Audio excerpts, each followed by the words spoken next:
pero en muy grata compañía, con lo cual ese calor humano yo creo que es el que siempre debe acompañar, sobre todo actos como este en el que estamos y que sabéis que disfruto mucho. En las presentaciones de libros son actos muy cercanos, casi en la intimidad, ¿verdad?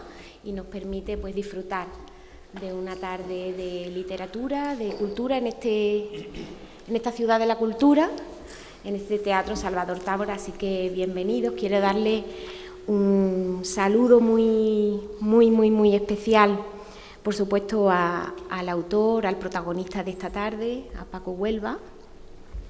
Ahora hablaré un poquito de él. Por supuesto también a Juan Villa, que la verdad compartimos mucho esta mesa y también siempre me encanta estar al otro lado del autor junto a ti, que también eres un referente y se demuestra acompañando a los distintos autores de nuestro pueblo que se apoyan y con los que tú tienes esos vínculos entrañables, y me encanta siempre poder compartir esta mesa contigo. Y por supuesto a Rafael Pérez, que es el responsable de la editorial Niebla, que ya le he dicho antes, digo, te vamos a poner una casa aquí, porque bueno, es una editorial que da sustento, que posibilita que muchos autores de nuestro pueblo pues puedan llegar a las casas y a las manos de tantos lectores, y que podamos disfrutar de sus obras, de sus pensamientos, de su creatividad. Y por eso quiero darte las gracias, Rafa, por ese trabajo incansable que realizáis desde la editorial, y por el apoyo también a estos magníficos autores, sobre todo a los locales, que son a los que yo les doy todo mi cariño. A Paco, yo, aparte de leer su libro, que muy amablemente me ha dedicado con mucho cariño, Paco y yo nos conocemos desde hace mucho tiempo.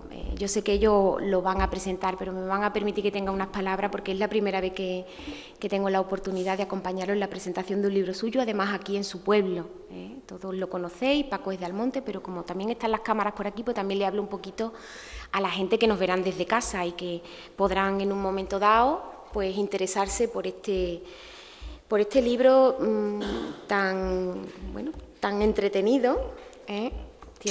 Ahora ellos hablarán más de él, ¿no? Pero Paco es una persona de Almonte.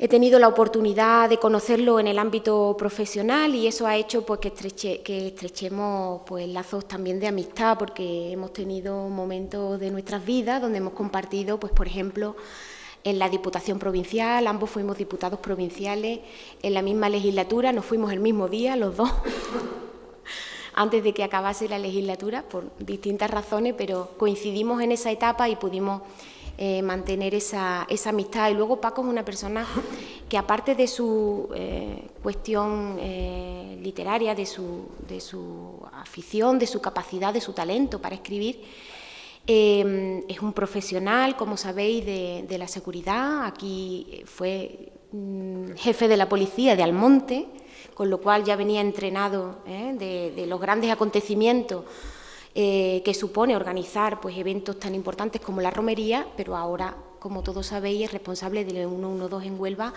y gestiona grandes eventos en ese sentido. Por eso tenemos mucha relación y sigue manteniendo ese vínculo profesional y esa relación, y sin duda también pone esa parte de cariño en todo el trabajo que realiza cuando se trata de gestionar y de trabajar por su pueblo, porque Paco es una persona que se siente orgulloso de ser de Almonte, y allá donde va lo dice, y eso es algo que me encanta y que compartimos, y que siempre que tenemos oportunidad pues decimos que somos almonteños allá donde estemos. Luego ya les voy a dar la palabra a ellos, porque a mí me tocaba solo hacer la bienvenida, pero ya que he tenido la oportunidad de tener esta publicación en mis manos, por cierto, una edición preciosa, también quiero felicitar a Víctor Pulido, que siempre me gustan mucho sus ilustraciones. No deja de ser llamativa y que de alguna manera te impacta, y yo creo que cuando uno empieza a leer de una manera muy amena y muy rápida, porque la verdad es que te entra ganas de decir, pues que me lo leo entero, ¿no?, de golpe, porque se lee muy, muy bien, tiene una capacidad, además, para utilizar un lenguaje tan cercano, tan... En fin, creo que a todos los que este libro vaya a poder llegar a sus manos, se lo recomiendo porque es muy, muy, muy, muy ameno, muy fácil de leer y también muy impactante por las distintas historias y por lo que encierra un poco esa fealdad que a veces tenemos dentro y que aquí de una manera muy cruda también se expresa en este libro. Como yo no soy experta en literatura ni en nada de esas cosas, pues ya le doy la palabra a las siguientes personas que nos acompañan en esta mesa. En primer lugar, a Rafael, que, como he dicho, es el responsable de la editorial Niebla y que, bueno, pues él, yo creo que podrá decir algo más que yo de esta nueva publicación que tenemos en nuestras manos y que vamos a poder disfrutar este verano, una época magnífica para leer, por cierto. Yo no voy a hablar del libro, porque del libro pues tenemos aquí a dos magníficos escritores en la mesa que seguro que van a contar las cosas mejor que yo. Fundamentalmente lo vamos, el pequeño discurso de 2 minutos que voy a hacer es prácticamente de agradecimiento. Primero a la ciudad de Almonte. Muchas gracias, Rocío, también por todo el apoyo que siempre nos dais. Es ya la 5ª o la 6ª vez que venimos aquí con José Manuel de la Taberna del Libro de Moguera, aquí con libros, aquí a presentarlos en Almonte. Y no es tampoco nada especial, o sea, no es porque yo tengo un vínculo especial con Almonte, simplemente porque aquí hay mucho talento y aquí hay que sacar las cosas fuera. Y entonces, pues, como a eso me dedico, pues a eso voy, ¿no? Ya pasó con Alfonso Acosta, que la tenemos ahí, Paco Silvera, que vamos a sacar pronto otro libro. Estuvimos aquí con Santi Padilla, Rocío con Platero, que tuvimos la exposición. Ahora, por supuesto, con Paco teníamos que venir obligatoriamente, ¿no? O sea, Paco además con Francis Vaz fue la primera vez que vinimos y además que lo presentaste tú y fue precisamente cuando te conocí. Que parece que nos conocemos de toda la vida, pero han pasado unos meses, aunque muy intensos, ¿no? Y simplemente me gustaría agradeceros que siempre hay, y hoy se demuestra, ¿no?, en un sitio con tanta calor, con esta tarde tan mala que hace, que deberíamos todos estar en las albercas y en las playas, pues sin embargo estamos aquí en una presentación de un libro y siempre nos había acogido con tantísimo cariño, que la verdad es muy ilusionante programar y venir a presentar libros al Monte, y siempre me hace muchísima ilusión y siempre vengo. Hay muchísimas presentaciones que no puedo ir, pero siempre que es al Monte siempre me gusta venir porque siempre nos tratáis de manera exquisita. Vamos a seguir, Editorial Niebla vamos a seguir sacando libros. Ya el otro día estábamos hablando de los 200 libros ya editados entre todas las colecciones, entre Masterbook, los colegios, los institutos y demás. Y vamos a seguir adelante con esta aventura y... Por supuesto, mi agradecimiento a Paco por esta joya que nos ha regalado a todo el mundo. La hemos vestido de la mejor manera posible. Hemos hecho un esfuerzo. Ahí están las ilustraciones de Víctor Pulido, que es un artista absolutamente espectacular y que ha sabido captar con retratos cada uno de los cuentos y vestirlos de la manera emocional y artística posible. Han quedado preciosos. Lo hemos hecho un libro con todo el cariño, en tapa dura, lo hemos hecho a lo grande. El libro ha quedado muy bonito, que es lo que se merece. Y muchas gracias. Muchas gracias a usted, porque es la primera que compartimos mesa. Y para mí realmente un orgullo. Soy un admirador y le di muchísimas gracias. Y poco más. Los voy a dejar con ellos dos, que realmente son los creadores. Nosotros solamente somos un vehículo de transmisión de vuestra joya. Muchas gracias a todos. Bien, buenas tardes. Bueno, antes de empezar a hablar del contenido del libro, yo quisiera también hablar del continente, de la forma, ¿no? Antes que el fondo, la forma. Acaba de hablar el editor. El libro, como veis, es una maravilla de edición, ¿no? Es un libro que tiene un papel extraordinario, un tipo de letra extraordinaria, unas ilustraciones extraordinarias y que además vienen de la mano de un editor extraordinario y un poco loco, alguien que se dedica a publicar libros en este mundo y que ha publicado 200 libros en muy poco tiempo. Pues yo no lo sé, no sé de dónde saca esa energía, pero tiene que andar muy cercana a la locura, me imagino. Vamos, así que, oye, gracias por mí y por toda la gente de Huelva, que contigo en los últimos años está teniendo una vía excepcional, algo que en Huelva nunca ha habido, ni parecido nada a lo que estás haciendo tú ahora y la línea que estás llevando, ¿no? Así que dejamos aquí la cuestión formal, la cuestión de continente, y entramos en el contenido. Y en el contenido vamos a entrar, Paco, si te parece, por el título. El título. Normalmente los libros de cuentos se titulan con algún cuento, con el nombre de algún cuento, y aparece el cuento tal y otros cuentos, o simplemente el título del cuento, o cuentos de fulanito. Pero este libro tiene esta peculiaridad, que tiene un título ajeno a los cuentos. Y creo que tiene un sentido, me imagino que tiene un sentido y una razón. A ver si nos la explica. El libro se llama Los otros que me habitan, y efectivamente tiene una razón de ser, no lleva el título de ninguno de los relatos. Yo podía haber escogido a lo mejor quizás el relato que mejor pegara el título, o el que más me gustase, que es lo que se suele hacer cuando en un libro de relatos ponerle el nombre de uno de ellos, ¿no? Pero buscando el título, no sé por qué, pues yo últimamente le comentaba a alguien, pues comentaba a la televisión en la entrevista que me acabo de hacer ahora mismo, ¿no? Que ahora estoy leyendo filosofía, sociología, ética, mucha crítica literaria, y tengo un poco abandonado el tema de la novela y de los relatos, entre otras circunstancias porque estoy en varios premios y en varios jurados literarios y me veo obligado a tener que leer un montón de novelas por obligación y de libros de relatos, ¿no? Entonces, me vino porque yo soy, Valle, mi mujer, dice que yo soy bipolar, y yo le digo, no, yo no soy bipolar, yo soy multipolar, soy multipolar. Entonces, y soy multipolar por una razón, pero lo soy yo y lo eres tú, y lo somos todos los que estamos aquí.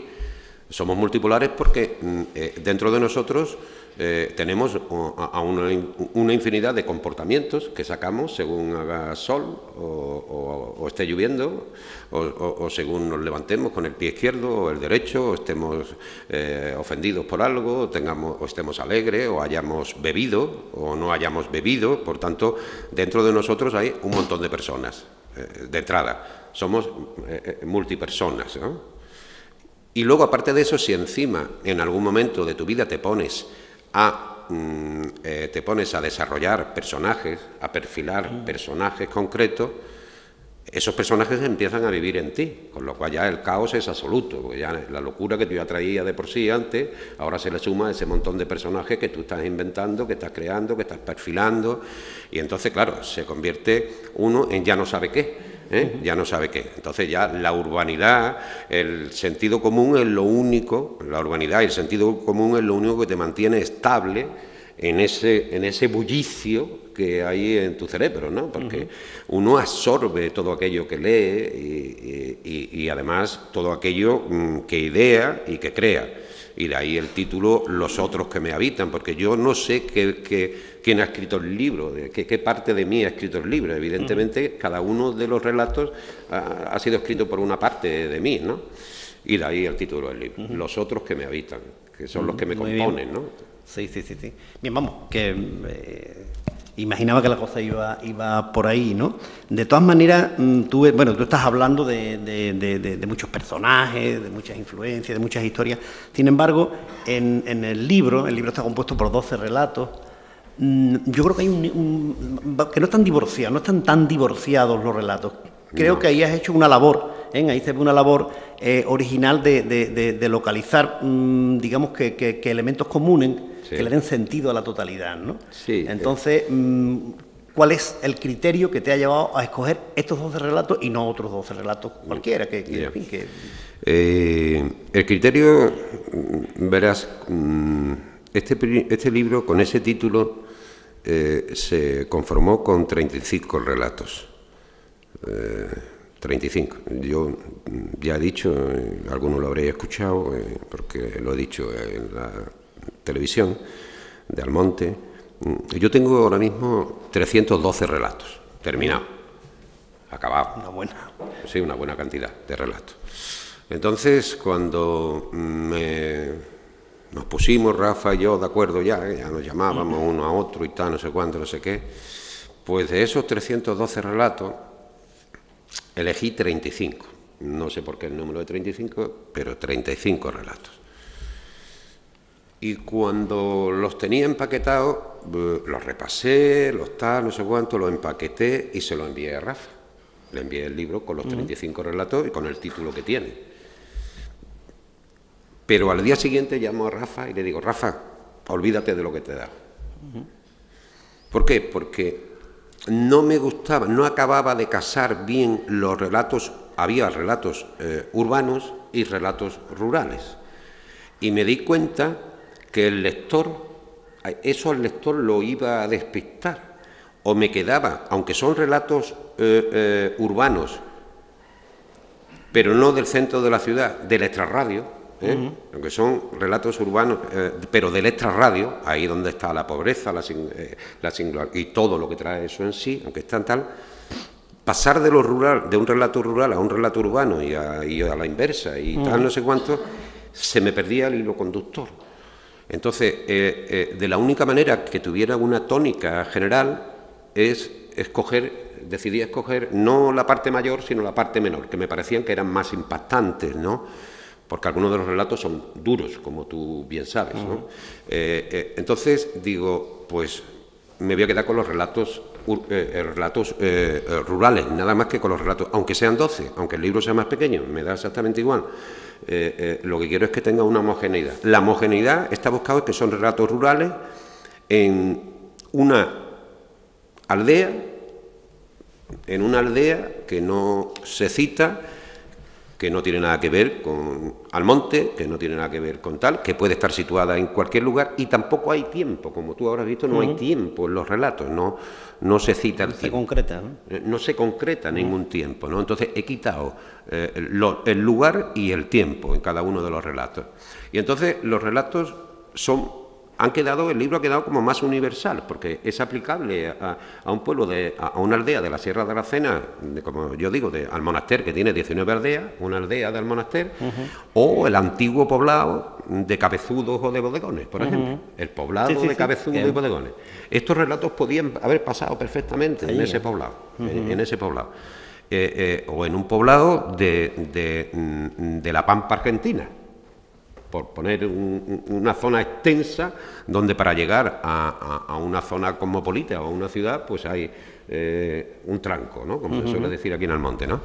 Ese es el porqué y el hilo conductor de los relatos. Menos los dos últimos, los dos últimos, claro, que es un homenaje a mi madre, a Juana Cala, que quiero hacerle, que está aquí sentada delante. Es un homenaje a ella, menos los dos últimos. Pero los 10 primeros tienen todos esa constante. Los dos últimos son más recientes. Bien, por llevar un orden, hablemos entonces primero de los 10 primeros y luego de los dos últimos. Los 10 relatos primeros tienen, digamos que dos temas que lo enhebran, dos temas que lo sustentan, ¿no? Que es la violencia y la familia. En todos está presente la familia y en todos está presente la violencia. En fin, no deja de ser curioso, ¿no? Porque la familia normalmente, la lectura de lo familiar es todo lo contrario, ¿no? Es donde las violencias se apaciguan, ¿no? Donde se busca refugio, ¿no? Sin embargo, estas familias tuyas son unas familias muy peculiares, unas familias muy terribles, ¿no? Unos padres, unas madres, unos hijos, ¿no? Sí. Con una violencia y unas historias terroríficas, ¿no? Que es de las cosas que más me han llamado la atención del libro, ¿no? La sí, violencia extrema a la que se puede llegar, sí, en cualquier vivienda, ¿no? Sí. Pero a pesar de ser cierto todo lo que estás diciendo, Juan, que lo es, esas familias también existen. Es decir, la singularidad de esas familias también existe, ¿no? Es cierto que uno escribe siempre de sí mismo. Yo no he vivido esa violencia en mi familia, ni mucho menos, ¿no? Todo lo contrario, ¿no? He tenido todo lo que me han podido dar, ¿no? Y lo sigo teniendo, ¿no? En mi familia cercana y en mi familia extensa, ¿no? Pero hay hay viviendas donde ocurren esas cosas. Sí, ya me imagino, claro. No, imagino. Sí, no, lo que me ha llamado la atención es la repetición. Sí, ¿no? Pero es que eso también eso le da unidad también al libro. Prácticamente, ¿no? Es que no te deja respirar el asunto. Sí, claro. Va de mal en peor, ¿no? Sí, es que es lo que se busca, ¿no? Relato tras relato, ¿no? O sea, se busca que no baje esa ansiedad y ese lugar, pero esto cómo puede ocurrir, pero esas cosas ocurren. Y ese lenguaje, que en algún momento es áspero y fuerte y duro, es el que se utiliza en esas situaciones, ¿no? Y yo lo he querido calcar cuando lo he imaginado, cuando lo he pensado, porque no son ficciones, puras ficciones, ¿no? Pues he entendido que ese es el lenguaje que se utiliza, y como es el que se utiliza, es el que se debe de poner. No se debe decorar con ninguna palabra, digamos, que sea, vamos a ponerle menos peyorativa, o menos dañina, o menos fuerte, ¿no? Es que es el que se utiliza. Ya. Cuando uno sale de margen, Juan, cuando sale ya del margen y tal, no sé cuánto, el asunto se complica, y se complica de esa manera. Entonces, es cierto que he escogido 10 relatos que son muy duros, yo lo digo así, está claro que son muy duros, pero están escogidos a postas, ¿no? De todos esos relatos están escogidos. Y esa dureza es la que... porque con eso quiero yo dar a entender que en aquella época, en la época en la que se desarrollan esos relatos, que estamos hablando en los 15 o 20 años después de la Guerra Civil Española, y en una aldea, el principal problema que tenía España entonces era la educación, es decir, el conocimiento, porque no había posibilidad de llegar a él. No había escuelas, no existían las escuelas, no había escuelas, en esas aldeas no había escuela, por lo tanto la formación. Y además se tenían hijos para que fueran a trabajar y ayudaran a la familia. Y estábamos en manos, la mayoría de nosotros, de las personas de aquella época, de latifundistas o de gente que tal, que era el que decidía si uno trabajaba o no trabajaba, y no había derechos laborales, y no había derechos sindicales, y no había absolutamente nada. Entonces la vida era un trabajar para vivir, y no gozar de la naturaleza y de la vida, ¿no? Entonces, en esas aldeas, cuando se genera esos problemas, la gente es muy primaria, muy telúrica, se convierte en el animal que es que no es otra cosa. Si no hay conocimiento, si no hay razón, si no hay idea, si no hay sustento de eso que nos puede explicar lo que somos, pues nos comportamos lógicamente como los animales, y ellos, en los relatos terminan precisamente como hacen los animales, o sea, haciendo la selección que hace la vida, a ver quién es el más fuerte, ¿no? Sí. Así es, la selección natural. La selección natural. Sí, no, te digo, son terribles. Ya te digo que me ha llamado mucho la atención esto de que no nos permite respirar a lo largo de las 10 historias, ¿no? Que haya gente tan perversa en el mundo. Yo creo que la perversión en todas sus formas es lo que le da unidad al libro, ¿no? El tono del libro viene de esa historia tan terrible, ¿no? Cuando Sadomaso escribió lo que escribió, y empezó a hablar de sadomasoquismo, sí, ya. Y uno dice, pero bueno, esto, qué barbaridades, ¿no? Pero bueno, eso sí. Pues, a verlo haylo, ¿no?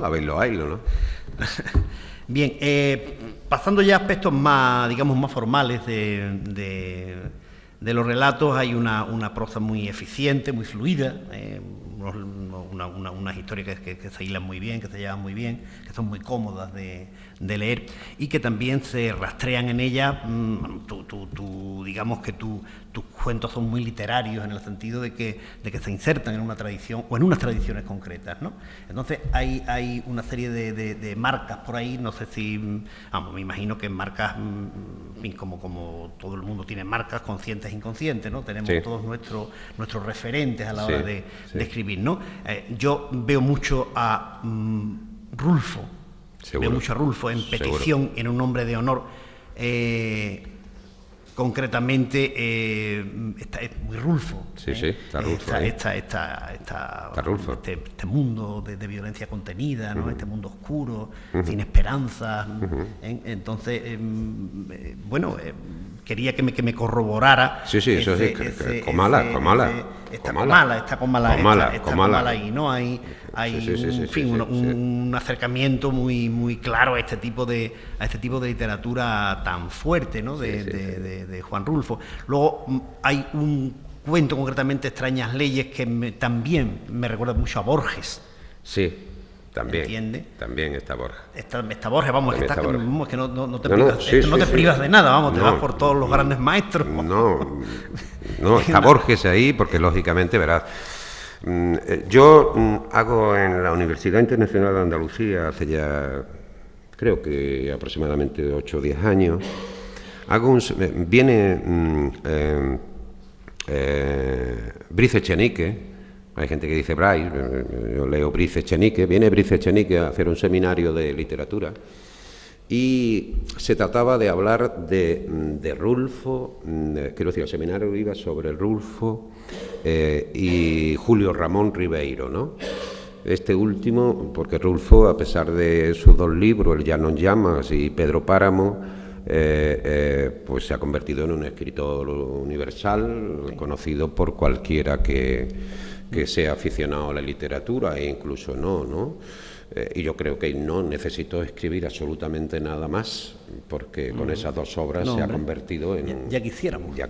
O sea, es la mitad nada más. La mitad, o sea, escribir un libro de uno los de 2. Uno de los relatos. Entonces yo con Brice Echenique, que luego lo introduje en uno de mis libros, que se llamaba La búsqueda de la identidad, se llamaba y se llama La búsqueda de la identidad, donde yo mantengo conversaciones con creadores, no eran entrevistas, que las voy publicando en el antiguo Día de la Información a doble página, y luego, pues, cuando tuve un número determinado y, en fin, ya me cansé de hacer esas cosas, que yo las grababa y tenía... Pues entró Brice Echenique, entró Juan Luis Galiardo, entró Odón Betanzo, entró Hipólito González Navarro, Manuel Moya, y luego una serie de pintores, Seis Dedos, una serie de gente, incluso un imaginero, Elías Picón, el de Rociana. En fin, yo me entretenía hablando con los creadores, hablando, llevaba una maquinita que grababa y luego le escribía. Uno cuando escribe en prensa tiene que escribir un número de caracteres con espacio determinado, y yo sabía las 2 páginas abiertas cuánto tenía para poner las fotos y tal, y lo metí en un libro. Bueno, en el caso de Brice, estábamos haciendo el curso ese, y era mañana y tarde, de lunes a jueves, y el viernes por la mañana terminaba con un programa que se hacía en la Universidad Internacional de Andalucía, donde salía el profesor y un alumno, ¿no? En un debate en Onda Cero, de 1 hora de duración, no sé.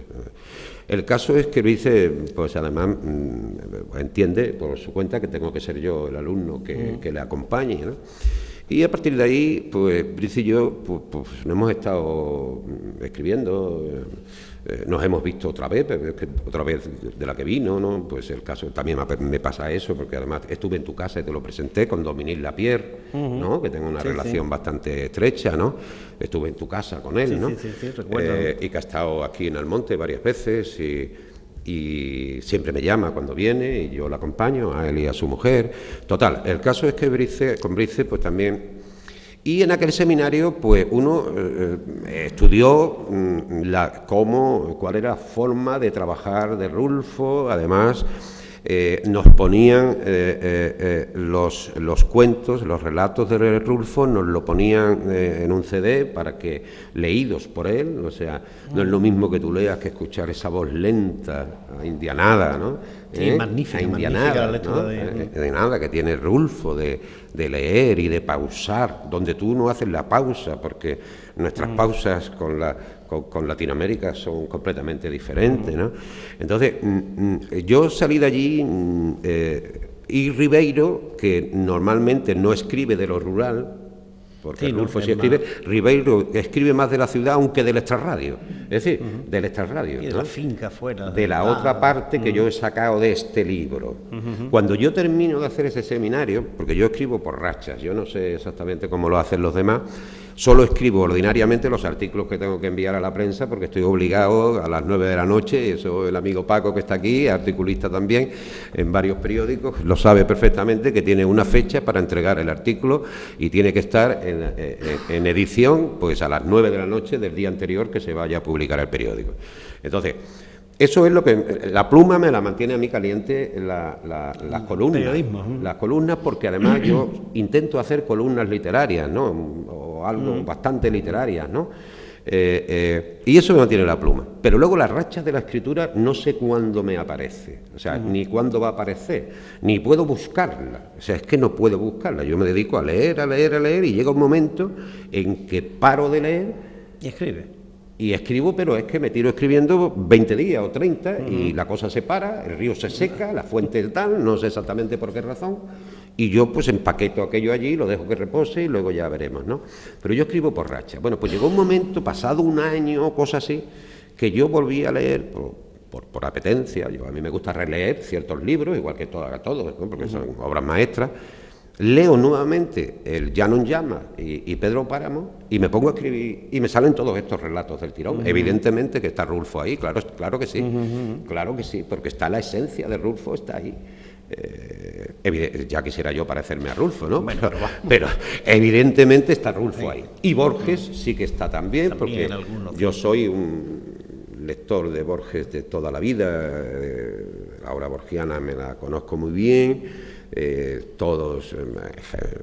Yo he ido a Buenos Aires hace 9 meses, 15 días exclusivamente porque tenía que ir rastrear a Borges, y las librerías donde se metía Borges y a dónde iba Borges. Y yo cuando planteo un viaje, por ejemplo, estuve en Praga no hace mucho, pero estuve en Praga porque quería ver por dónde caminaba Kafka, no por otra razón. Y subí al castillo donde Kafka vivía. Entonces yo mis viajes los programo en función de un interés concreto, porque ya no, uno tiene que mirar el paisaje, tiene que oler, tiene que ver, tiene que palpar aquello que escribió un escritor que genera en ti ese tipo de ansiedad. A mí al menos me gusta hacer eso. Por tanto, claro que está Borges también, porque Borges es uno bueno, es un escritor tremendo y un cuentista, desde luego, inolvidable. De los más grandes, de los más grandes, ¿no? De los más grandes. Hay un cuento también que estilísticamente creo que no tiene nada que ver con el resto, que es La forastera. Además que lo estructuras de otra manera y parece que vuelves a España en este... Sí. A mí me suena incluso a los cuentos de José Nogales, fíjate, alguien tan cercano a nosotros. El tono cambia radicalmente y tampoco es tan amargo, ¿no? No es tan amargo, ¿no? Hombre, bueno, final de la muerte, hay unos personajes... Esa mano ahí, esa flor, ese ramillete de dedos. Sí, pero hay quizás un trasfondo humorístico. Que pareciera que han nacido el calor del fangal. Ya. También tiene... que aparece en una marisma, ¿no? Una marisma, entonces también tiene su nota de violencia. Es cierto lo que dice, ¿no? Ahí hay un cambio de tono. Es un cuento que tiene, si no me equivoco, me parece que son 12 apartados. 12 apartados. Tiene una estructura más novelesca, una estructura un poquito más novelesca. Yo me he acordado del porche de la iglesia de Almonte, del antiguo porche de la iglesia de Almonte, no el que existe ahora, y de la plaza cuando escribía ese cuento, de la plaza no esta que está hecha de losas de mármol, sino aquella plaza que tenía unas losas grises así divididas en 4 partes y donde estaban pegados los chicles, porque nos daba por comer chicles, y los chicles, como entonces no había máquinas para quitar los chicles a presión y tal, aquello estaba lleno de chicles y de tal y de historia. Tampoco existían los árboles que están ahora mismo, había otros árboles diferentes. Yo me acuerdo de esa plaza perfectamente, y esa plaza es la que imagino donde se sienta ese señor a hablar en el corrillo, porque en esa plaza, en la época en la que yo me la imagino, era donde iban las personas de Almonte a pedir trabajo a los capataces de los señores, de la gente que tenía terreno. Iba a pedir trabajo allí. Yo me acuerdo perfectamente de ese movimiento, y me acuerdo porque era un niño, mi padre montó la canaliega, y yo desde niño, muy niño, pues Mi padre me compró un triciclo y yo iba desde donde vivía con el triciclo para allá y me pasaba el día jugando en la plaza. Esa plaza la tengo yo en la memoria, y esa plaza, aunque no sea la misma plaza, es donde habla este individuo que está ahí, este hombre mayor que está ahí, que lleva tal, y donde se convierte en una especie de fin. Este es un chivato, el típico chivato que le gusta enterarse de todo lo que pasa, y va para allá, y va para acá, y tal, ¿no?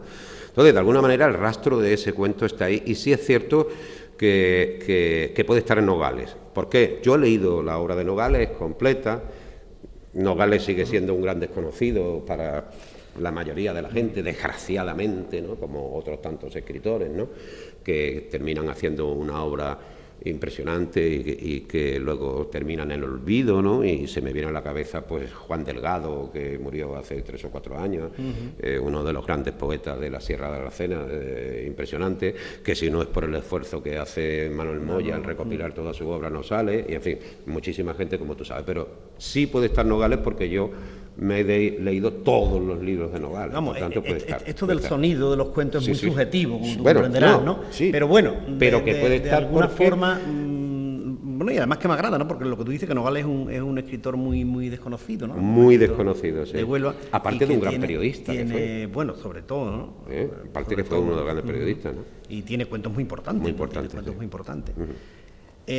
Bueno, eliminando ya o cerrando con estos 10 primeros, pasamos a la coda, pasamos a los 2 últimos, donde evidentemente hay un cambio radical de estilo y de intención, de contenido, ¿entiendes? Una especie de adenda con una intención clara, que dices, ¿no?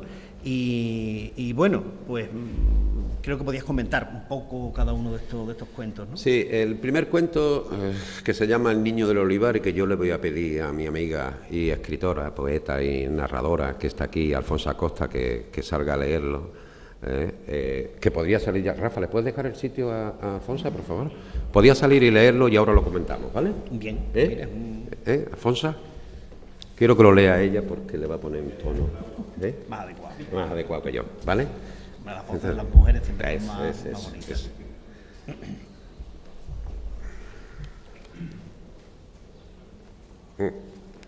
Te quiero.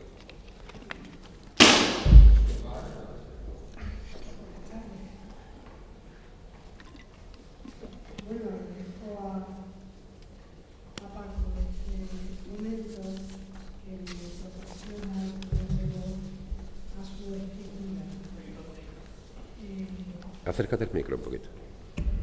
Sí, ahora. Sí.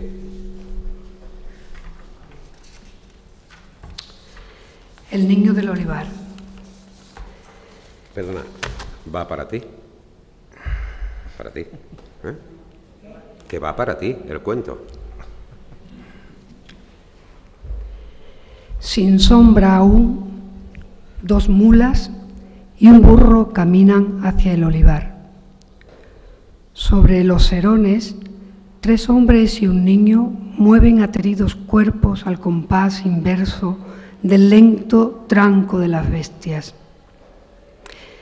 Desde la memoria canto al alba helada posterior a una noche de insomnio. Mañana a coger aceituna, había dicho padre. Y desde la evocación a madre, que es muy chico el niño, Curro, muy chico.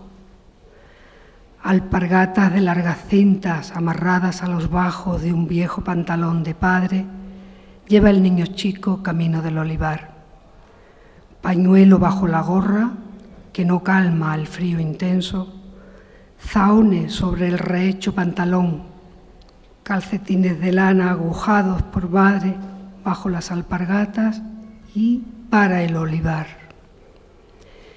Pequeñas espuertas de varillas deshojadas, largos palos para varear las tataramitas de los árboles, redes de trazas pequeñas y la tierra dura y escarcha como corazón de diablo.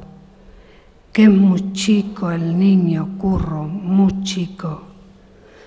Manos hinchadas, rojas, aturdidas, rebuscan aceitunas queriendo seguir el ritmo de los tíos, que acuclillados llenan una banasta y otra, mientras la del niño apenas media y además no está limpia.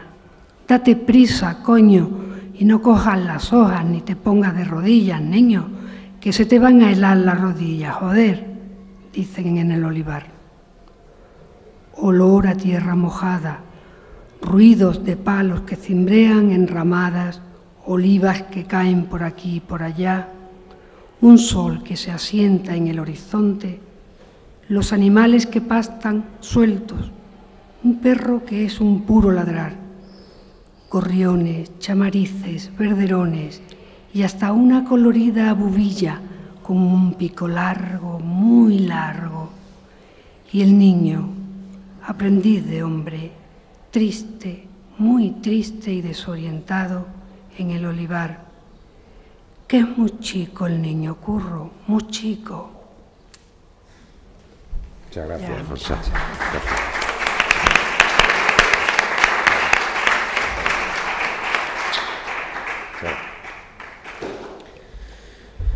Bueno, pues esos relatos, tanto ese como el siguiente, pues son lógicamente autobiográficos, ¿no? Esa fue la primera vez que yo fui a coger aceitunas, y fui con mis tíos. Mi madre me apañó como pudo y me fui pues en esas mulas y antes de noche nos amaneció en el campo y ese es el recuerdo que tengo de aquel momento y sobre todo la lucha, entre comillas, de mi madre porque no fuera tan temprano y tan joven a coger aceitunas, ¿no? Y he querido dejarle para la memoria este relatito, ¿vale?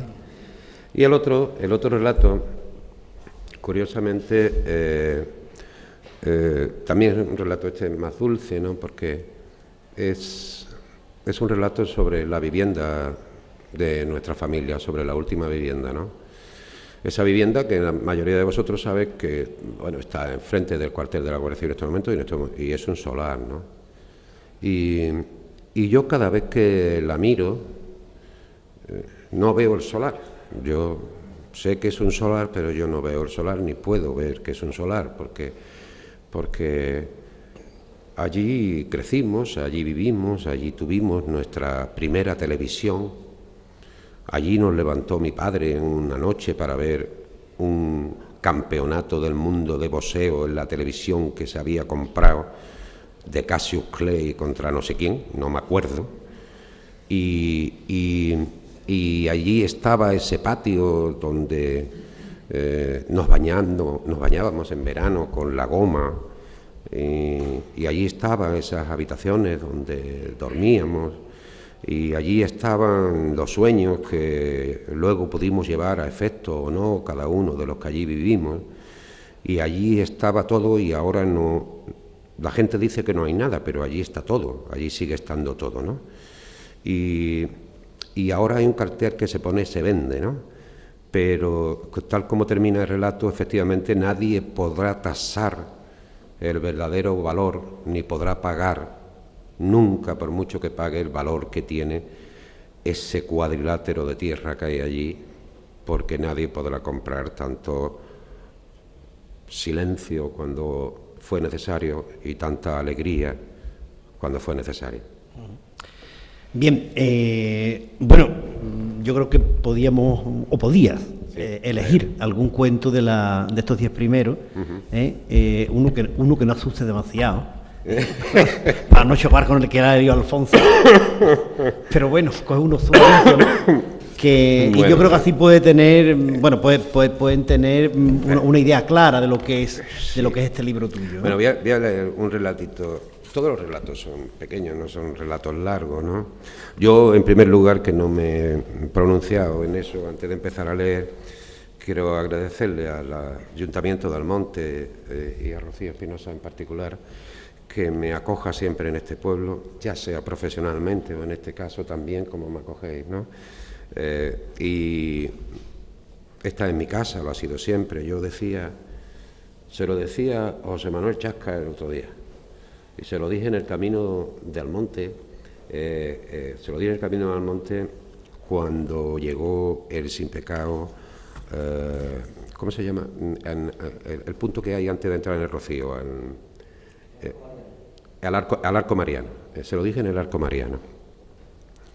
Le dije lo siguiente, y se quedó así como amombado. Le dije, uno no es de donde vive ni de donde come, uno es de donde están enterrados sus muertos. Y mis muertos están aquí. Lo dije públicamente en el teatro, aquí también. Y por esa razón, mis hijos y los hijos de mis hijos seguirán siendo almonteños, aunque estén en estos momentos en Santiago de Chile o en Londres o en Sevilla, como están mis 3 hijos, ¿no? Ese amarradero, esa atadura que uno tiene con el lugar en que ha nacido no puede borrarse jamás. Al menos yo soy imposible, a mí me es imposible desprenderme de él, ¿no? Voy a leer un relatito cortito.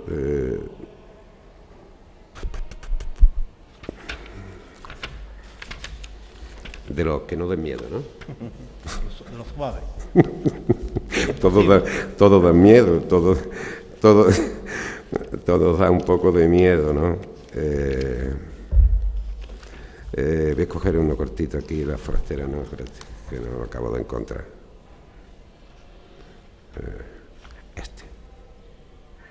Este es un poquito fuerte,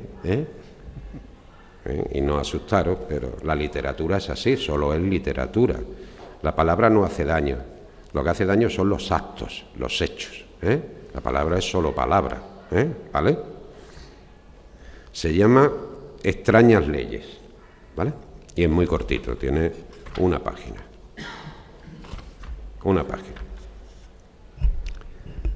Enfilé la navaja de cachas rojas buscando sus entrañas hasta que los ojos se le pusieron como platos luminosos. No iba a consentir que la puteara más, que siguiera poniendo sus manos de cerdo sobre su cuerpo. Cuando la vi por primera vez, en aquel antro mugriento, no me cuadró que estuviese con aquel hijo de puta que podría ser su abuelo. Observé cómo la chuleaba obligándola a hacer la esquina y luego le sacaba las perras.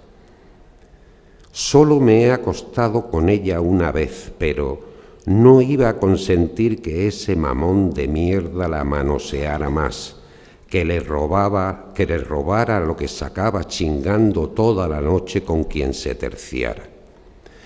Por eso fui a casa por la navaja de padre, la de cachas rojas y brillantes, la que sabe sola lo que hay que hacer y con la que mi viejo mandó al otro barrio a unos pocos. Ella sabría por dónde entrarle para cortarle el aliento. Cuando regresé con ella en el bolsillo, él estaba en el bar acompañado de varios colegas. Me acerqué y le dije: prepárate porque vengo a matarte. ¿Por qué? Porque eres un cabrón y un hijo de puta. Él me miró de arriba a abajo, acabó la copa y se levantó mientras decía: esperad un momento, voy a liquidar esto. Al pasar a mi lado susurró sin mirarme: vamos, te espero fuera. Cuando llegamos al solar donde se pinchan los drogatas, su herramienta le robó esquirlas a la luna y su cara se iluminó de acero por un instante. Venga, dijo. Arremetí contra él siguiendo el camino que marcaba la navaja de cachas rojas. Eso es lo que pasó, señor juez. Solo eso. Él no merecía vivir. Era un cabrón y por eso lo maté. Lo que no entiendo es que cuando se retorcía de dolor en el suelo, enfangado en su propia sangre, ella intentara sacarme los ojos, que en vez de estar agradecida quisiera matarme. Eso es lo que no comprendo.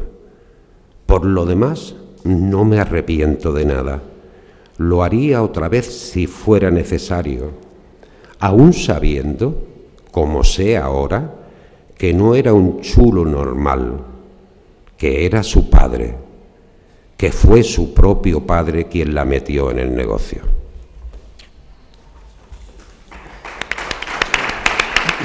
Un poquillo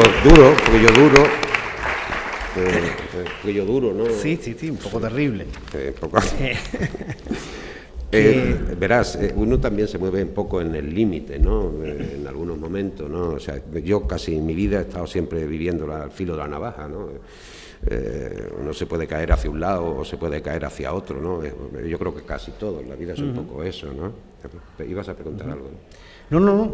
Sigue con tu... Voy a leer un relato más. Voy a leer el de la vendimia, ya que se ha hablado tanto de la vendimia, ¿no? Que es el primer relato que compone el libro y que es el que le da el tono a los 10 primeros relatos, ¿no? El que marca el tono del resto de relatos, ¿no? Y esto, los que no sean de pueblo posiblemente no entiendan muy bien, pero esto es así. Malaleche camina procurando no resbalar entre los guijarros.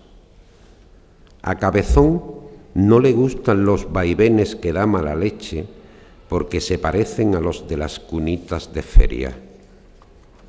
Cabezón aprieta las piernas al cuerpo de Malaleche hasta que le duelen porque es la mejor forma de mantenerse sobre ella, de no darse de morros con el empedrado y partirse la boca o cualquiera otra cosa.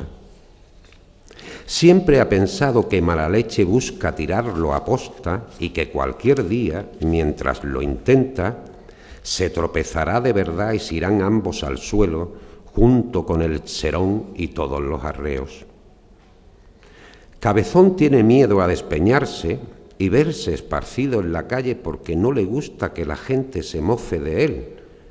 Por eso no mira a las personas que saludan a Padre mientras salen del pueblo en dirección a las Mojeas, la viña que tienen más o menos a una legua. Padre va delante, siempre va delante. El cabestro de Malaleche va atado a la cola de Manchao, el caballo de Padre. Padre no deja que guíe a Malaleche porque ésta no se deja conducir por él. Cuando una vez Padre le dejó llevarla, Malaleche se volvió para casa en busca de la cuadra, con Cabezón ofendido y humillado, a pesar de los inútiles aspavientos del jinete. Por más que le arreó entonces con los tacones de las botas a un lado y a otro del cuerpo, por más que le tiró de las riendas con saña e incluso le escupió tras de las orejas a la mula, Malaleche siguió su caminito derechita al pesebre como si viniera de vuelta con la peonada finalizada. Aquel día, Padre le abroncó delante de todo el mundo y una vez más se rieron de él. Desde entonces, Malaleche y él son enemigos y se tratan a patadas o a coces, según convenga.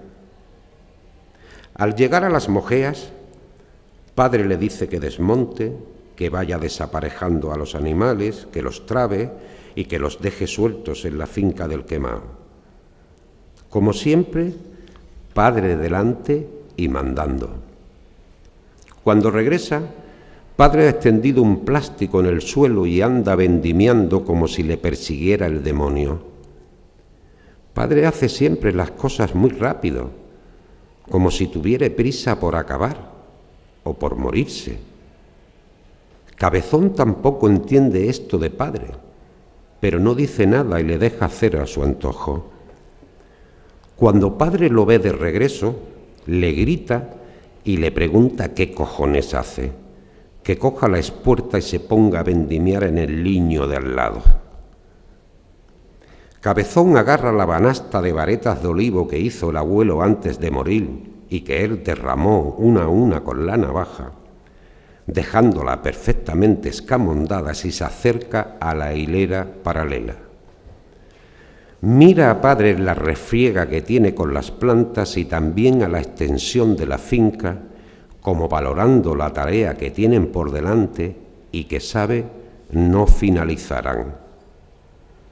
Se sitúa ante la primera vid, coloca la cesta entre los pies, se anuda el pañuelo de cuadros negriblancos que le entregó Adelaida antes de salir de casa, se lo ajusta a la cabeza y se encasqueta sobre ella su gorra verde. Después, y justo antes de agacharse, saca la navaja del bolsillo, que siempre lleva atada a la presilla del pantalón para que no se pierda, la abre y mientras la sopesa en una mano, con la otra toma un racimo de uva y mirando fijamente a padre, lo aplasta entre los dedos. Luego comienza a vendimiar con lentitud planta por planta. Cuando llena la primera espuerta, se la echa al hombro y camina hacia la manta de negro plástico donde padre tiene ya un montón de uva cortada. Sobre las 11 de la mañana, padre llama y dice que van a parar para comer algo. Se sientan cerca de la montaña de uvas que colecciona moscas y otros insectos en busca del grumo dulce que almibara el aire y comen en silencio la comida preparada por Adelaida, la tía. Las friamberas son similares, igual que el contenido. Al rato, y mientras Cabezón termina de masticar lo suyo, padre se levanta y dice: «Sigue vendimiando tú que yo me voy a la bodega a llevar lo que hay». Cabezón lo mira como si no fuere con él y observa cómo apareja a Maraleche y al Manchao.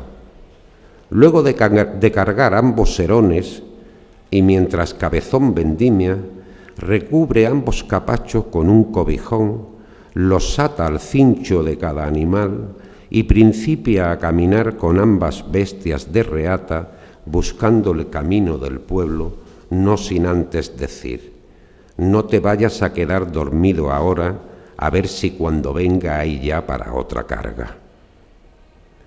Cabezón vigila de reojo la marcha y cuando lo sabe lejos, se sienta en el suelo, limpia la navaja en una hoja y empieza a rasparse las uñas con el filo de la misma. Cabezón sabe, desde hace unos días, que su tía Adelaida se está acostando con padre y eso lo tiene a maltraer. Cuando Adelaida llegó a casa, hace un año, después de la muerte de madre y de su salida del internado para hacerse cargo de ambos, de padre y de él, Cabezón intuyó que tarde o temprano habría problemas otra vez. Durante un tiempo, Adelaida venía de noche a su cama y le hacía guarrerías, diciéndole al oído que era su niño pequeño, su pequeño niño, que ahora tenían los dos un secreto y que no debía enterarse nadie, y mucho menos padre. A Cabezón le entusiasmaba el cuerpo caliente de Adelaida y gozaba con los suspiros entrecortados que daba en sus oídos cuando se le ponía encima. Pero últimamente Adelaida lo visitaba con menos frecuencia. Una noche se escondió tras las cortinas del salón, cercanas al cuarto de padre, y comprobó cómo Adelaida, desnuda, como cuando se presentaba en su estancia, entraba en la habitación de padre y luego cuchicheaban mientras hacían cosas. Ese día juró que los mataría a ambos. No iba a consentir que se rieran de él en sus propias narices. Una vez, don Alfredo, el cura del internado donde pasó 2 años después de la muerte de madre, le dijo que iría al infierno, que ni el purgatorio era buen sitio para él. Luego, Lo dejaron salir. Adelaida vino a cuidarlos y él se olvidó de lo que el cura había dicho. Pero lo que ocurrió entonces no lo iba a pasar de nuevo. Y padre debería saberlo de más. Cogió un trozo de tejoleta y con exquisita parsimonia empezó a afilar la navaja con lentitud mientras rumiaba los acontecimientos venideros. Cuando atisbó a lo lejos la figura de padre y de los dos animales, echó a un lado la tejuela, se metió la navaja en el bolsillo comprobando que estaba bien armada y con el seguro en su sitio, y se recostó en el suelo poniéndose la gorra en la cara como para guarecerse del sol o de la vista de padre, porque si padre lo miraba a los ojos, sabría lo que iba a ocurrir y entonces jugaría con ventaja, le ganaría la partida. Cuando padre descabalgó de Manchao, empezó a reclamarlo dando voces. Él se mantuvo en su sitio sin moverse, tal como había pensado que debía ser. Padre siguió los liños vendimiados hasta que dio con él, pero no se acercó. Cuando menos lo esperaba, notó un fuerte dolor en la cabeza producto de una pedrada y se levantó de un salto quedando frente a padre, con el pañuelo reatado a la cabeza y la navaja en la mano, que como un relámpago había aparecido en su diestra. Miró a padre con furia y comprobó que la hoja afilada de la cuchilla de injertar brillaba también en la suya. Ambos supieron en ese momento que uno de los dos, por fin, acabaría allí sus días. Padre se abalanzó lanzando el brazo armado, pero erró el golpe. Momento en que él aprovechó para tirarle a la cara un puñado de tierra que había recogido del suelo al tiempo de levantarse. El lapso que padre tardó en limpiarse los ojos le valió a Cabezón para asestarle un buen manojo de empellones que dieron con la diosa figura de padre en el suelo, cubierta de rajaduras.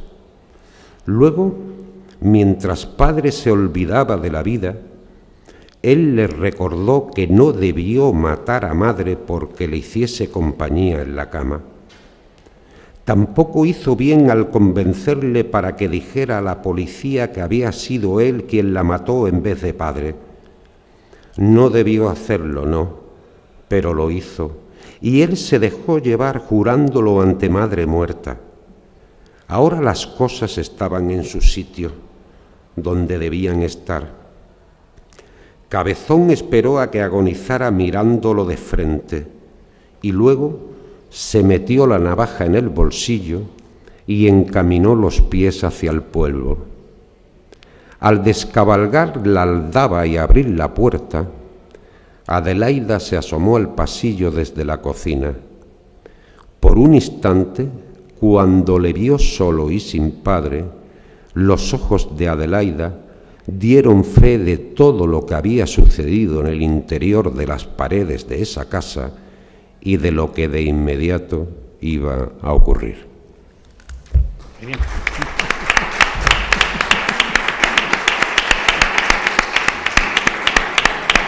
Bien. Terrible. Un poquito de miedo. Yo creo que ya, bueno, si nos quieres dar unas claves o quieres darle unas claves a tus futuros lectores presentes o a través de la pantalla, algunas indicaciones de lectura, ¿no? Algo que, en fin, que les pueda valer. Bueno, la verdad, esto no son cuentos de hadas, que, mirando a la cámara, ¿no? No son cuentos de hadas, tampoco son cuentos que sean que estén extendidos. Es decir, yo me he situado cuando he escrito estos cuentos, menos los dos últimos, como se ha dicho antes, que es un homenaje a mi madre y a mi familia. Me he centrado en las situaciones límites que a veces vivimos las personas, ¿no? Cuando estamos en esas situaciones extremas, ¿no? Y he querido instalarme ahí aposta en cada uno de los 10 relatos que están aquí, ¿no?, escogidos, ¿no?, de esos que tengo escritos, como he dicho, ¿no? Eso no quiere decir que esto sea una normalidad.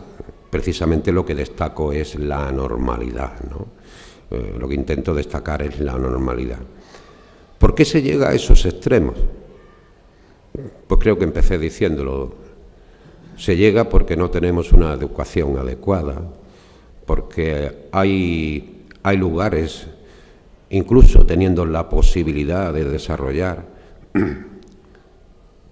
un conocimiento adecuado, pues a veces hay gobiernos que impiden que nuestros hijos tengan becas y que haya igualdad para todos. Y ese tipo de cosas trae una discriminación, porque quitándonos, alejándonos del conocimiento, la ciudadanía es mucho más sumisa, ¿no?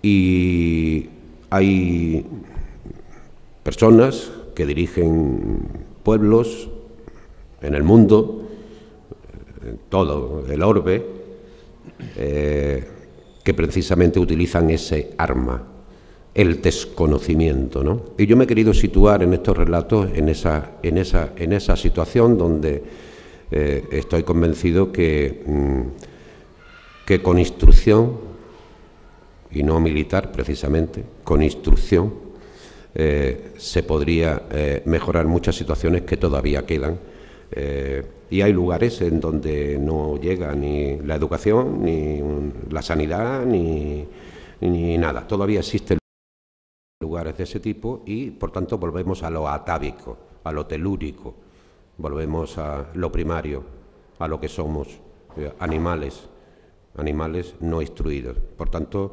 miremos estos cuentos como ese grupúsculo de personas que, por las circunstancias que fuera, no tuvieron la educación y pudieron acceder a algún conocimiento adecuado para vivir en sociedad, en paz y libertad como queremos todos. Nada más, muchas gracias.